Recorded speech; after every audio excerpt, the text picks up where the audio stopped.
Hi, and welcome to the Other World podcast for the week beginning 10th of May and going into the 16th of May. Hi, Fiona. Hi.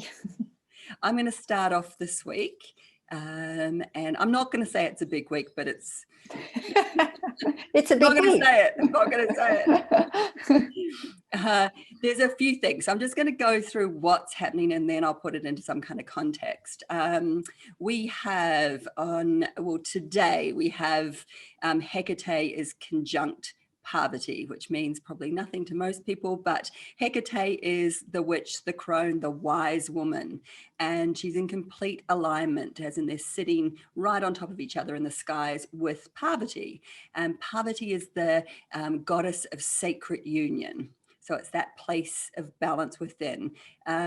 It's not so much about, it's sacred marriage, it's that higher level of relationship, but it's the relationship within as much as it manifests into the world. And it's that higher level. So we're actually wanting to take relationship to a spiritual level. And when I felt on this place of the wise crone witch sitting and helping to some degree the goddess of sacred marriage, it also felt like, as well as within this place inside of balance between our two sides, it's also, I think, what's going on in the world at the moment. It's all about these two parts balancing the doing and the receiving, the masculine and feminine, the logic and intuition. The world is trying to find balance between these two, and at times it feels so out of balance, and it also feels like one has to win in order for one to lose. But actually what we're trying to do is find a way for everything to come into balance together.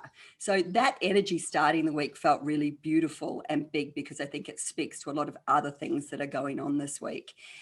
We have on the 11th, the new moon in Taurus.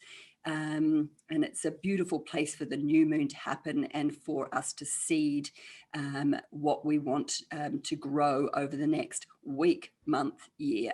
It's a big one because this is the new moon leading into the eclipse season that happens at the end of this month. So really getting clear with what you want to bring into the world. I think that we've had that thing for a little while now. And I'm not going to go into the eclipse because that will happen later on in the month, and that'll be a whole nother kettle of fish in itself. So that's happening on the 11th. And at the same time, we have Mars squaring Chiron in the skies. So Mars is that doing energy. Mars is the god of war, but also just that kind of action place. And Chiron is where we hold all our wounds, but the wounds that we can, that once we have healed, or we go towards healing them, that's where we serve from. So they're wounds that we can then serve from. So that squaring is an uncomfortable place to be. So they're going to play off each other a little bit. So you can find yourself coming up over old wounds. And what I love about all of this energetic astrology cards, everything Fee, is that you get the same message happening in so many different parts that all speak to the same thing. I often bring up one thing that I can see happening in the sky, and during the week when something else, I go, I wonder why I didn't bring that up. And I'm thinking, it's because it's the same message. You just choose on one part to find it, if you know what I mean. So this Mars squaring Chiron is really interesting because there's this also, and I think I mentioned it last week, the sun going in conjunction with Lilith, a direct conjunction on the 13th. And in a way, it speaks to a similar thing. It's the light shining on.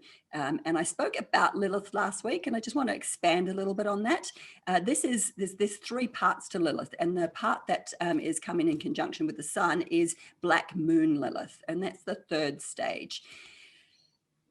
Lilith is, it's that place that within where there is deep wounding there, but it's that place of the feminine where we're it's just there's some distortions there. There could be that place, when you're in an argument and someone calls you crazy or a psycho. It's that place where you just go beyond yourself within rage, and that can be over jealousy or envy. There could be shameful things coming up. It's a really dark, shadowy place that we're playing out these wounds from. So this place is coming into the sun's shining a big light on it. So if you like, there's lots and lots of old wound territory that's we're being asked to look at. And it can feel like, I want to stay. They're old wounds and they can feel really comfortable. Like, even though they're wounds, they're places that we can go into, and there's a reason why they're there. They give us some kind of safety to react to them the same way. But that's not going to change anything, or it's not going to shine a light or allow us to move forward. So doing something differently or being able to see a different perspective can be really helpful this week. And that might be a softening. We with all of this, like Mars energy and Lilith energy, we can want to go to battle, but actually going to battle could be doing something, battling internally with maybe going to a softer solution.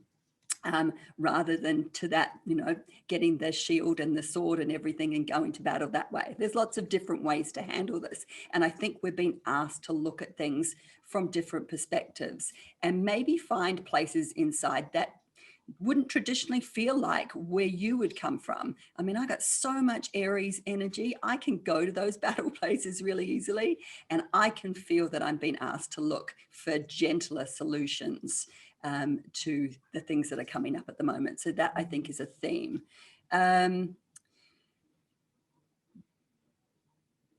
So I've got a few different things. I think I'll bring in the card because I think that actually does speak to exactly what I'm saying, and that is the heart. So Beautiful. yeah, it's like when these things are coming up and these old wounds are being highlighted, can we just be open to allowing the energy to drop into our heart space and allowing our heart to really lead the way at finding a new solution, at helping clear old patterns? It feels like the gentle energy of just being open to what's happening. That's when the heart will really help us transform and grow and really change, bring in the change in a really beautiful way.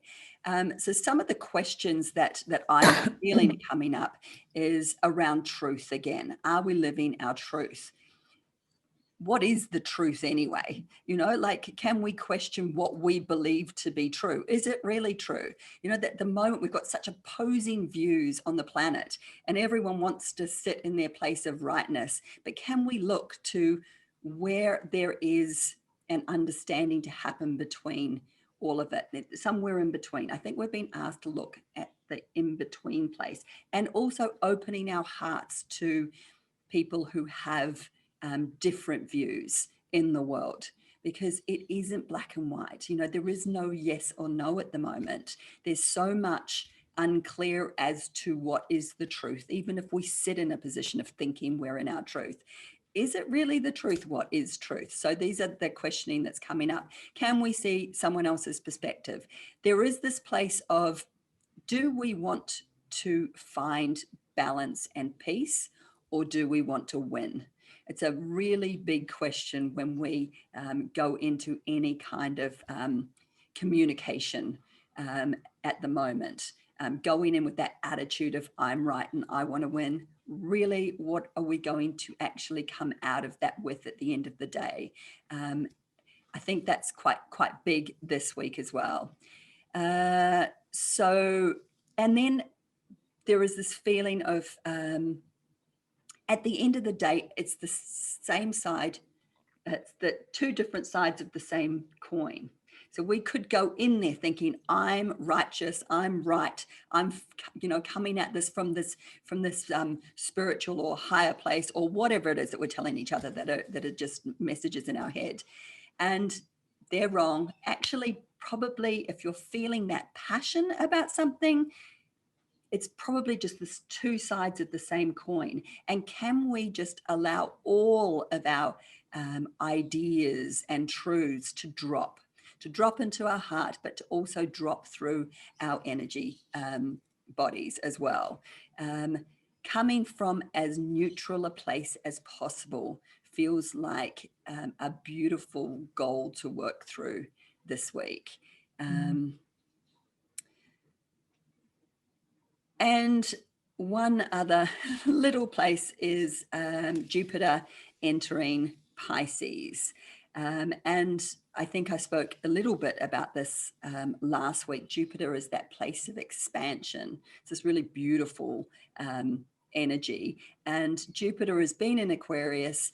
The planet is going to go into Pisces in the early stages of Pisces and then go into retrograde and go back over Aquarius. It's going to give us a sense of what is to come. It's almost like giving us a little peek at the future and then going back into what needs to be resolved now in order to get there. So this will happen from this week into July, and then Jupiter will go back into Aquarius where Saturn is. So that was the whole theming of last year, was this Jupiter Saturn, and then won't go back into Pisces until 2022. So this is a little bit of a peek of what we're going to get to once we've worked through this year. And this year is all about Saturn Uranus, which is rule maker, rule breaker, and finding a balance between those two energies. Boom, done. I love it. I love the reflections that you give, because it's I've obviously come into the session today, and I think we've spoken to this before, how we neither of us know what each other is going to say until we say it. And then as you're speaking, I think, oh yes, that's just so aligned to what I want to speak to as well. And just the balance piece is so prevalent this week, I think, which beautiful. Thank you for sharing all of that. And I'm learning a lot too each time we do this podcast, which is nice, because as you know, that it's not, the astrology is not really my thing, so it's nice to learn these little pieces of information that just give me another layer of understanding of what's going on for me too. So yes, I'll dive in. I think I'll start with the numerology this week. So we're currently in week 19 of 2021. So we're working with the energies of the 1 and the 9 archetypes. And 1 relates to self, who we are, that I am level, and 9 relates to completion and ending. So these two numbers are at the opposite ends of the numerological spectrum and can appear to be opposed to each other, which kind of is interesting with a lot of what you've been speaking to there. And 19 is also a karmic number that is associated with karmic debt related to personal power. So therefore, it's likely this week that you will feel yourself drawn towards matters that are really related to the ego, to the misuse of power, or to leadership in some way. So this may be associated with experiences of stepping into power or showing up as a leader in some way. You may feel yourself being called to step up more or step into something more consciously. And you maybe feel drawn to addressing where you may not be doing that, where you may be hiding yourself, or where you may be keeping yourself feeling small because you don't step into your power. So you may need to address the areas of your life where you struggle to stand up for yourself, for example. Or equally, the other side of that two sides of the coin that you were talking about, that where you may be too domineering or controlling with other people. So where you may be misusing your power in some ways. And yes, we all do that from time to time. So it is something that we need to address. And because the energy of 1 propels you forwards, and the energy of 9 can kind of pull you back to unresolved issues from the past. And that can be past or present lifetime. So it might not be past in this lifetime, it might be past lifetime experiences. Then you may find yourself going backwards and forwards a little bit this week as well between those two energies, as you begin to resolve the past issues that really have been stopping you from moving forwards in the way that you really want to move forwards now. So you may feel a little bit stuck as you know, when we go into that sort of one step forward, two steps back kind of energy, it may feel a little bit like that as well. So the ego aspect of 19 brings us into, I think, awareness, a greater awareness of self, as we kind of dive into where we need to bring our own ego back into balance. So therefore, this week you may also be called to become aware of both your strengths and your weaknesses, so that you can create a stronger sense of self, bring yourself back into more balance in that respect as well. And I think I've spoken before about May being the 5th month of a 5-year, so that makes it a 1 month. Week 19 is also a 1 week. So the energy of 1 is actually particularly strong this week. So this is all about change and action and freedom and independence. These are the kind of defining energies of the 1 archetype. So this is going to be a time of great inner and outer change, but it's going to create the freedom for you to really step deeper into your truth. This is what you were talking about earlier on, you know, the truth. What is your truth? You know, and is it your own subjective truth or a bigger truth? So there's going to be a lot of questions around that, I think. Also, week 19 is the final week of that 7-week karmic cycle that I've been talking about in previous podcasts. So as we reach a kind of peak of karmic understanding this week, then you're sure to find the answers, I think, to what has been really rising consciously for you over this month so far. You're going to really understand that at a deeper level. So that's the kind of numerology of what I've been feeling into for this week. And I want to bring in my card now, which is this one. Happy card.